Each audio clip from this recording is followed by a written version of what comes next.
అకాల వర్షాలతో ముంపుకు గురైన ఖమ్మం జిల్లాలో గౌరవ ముఖ్యమంత్రి శ్రీ యనుమల రేవంత్ రెడ్డి, గౌరవ ఉప ముఖ్యమంత్రి శ్రీ బట్టి మార్క, గౌరవ ఉప ముఖ్యమంత్రి శ్రీ బట్టి విక్రమార్క, గౌరవ రోడ్లు భవనాలు మరియు సినిమాటోగ్రఫీ శాఖ మంత్రి రెడ్డి వెంకటరెడ్డి, గౌరవ నీటిపారుదల శాఖ మంత్రి ఉత్తమ్ కుమార్ రెడ్డి, రెవెన్యూ శాఖ మంత్రి పొంగులేటి శ్రీనివాస్ రెడ్డి, ఖమ్మం ఎంపీ రామసహాయం రఘురాం రెడ్డితో కలిసి వరద ప్రభావిత ప్రాంతాలను క్షేత్రస్థాయిలో పరిశీలించడంతో పాటు వరద బాధితులకు అందిస్తున్న సహాయక చర్యలపై అధికారులకు దిశానిర్దేశం చేయడం జరిగింది.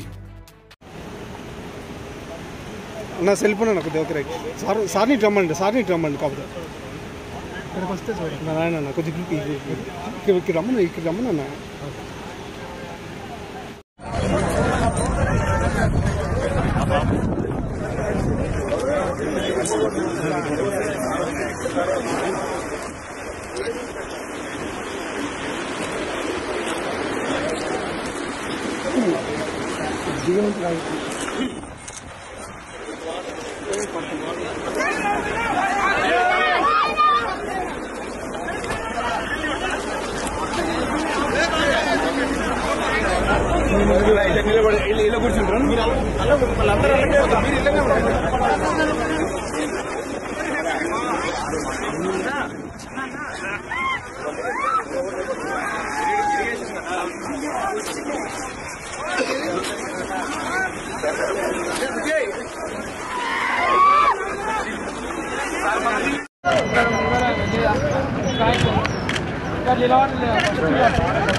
మరిన్ని అప్డేట్స్ కోసం please subscribe and watch M4 news channel.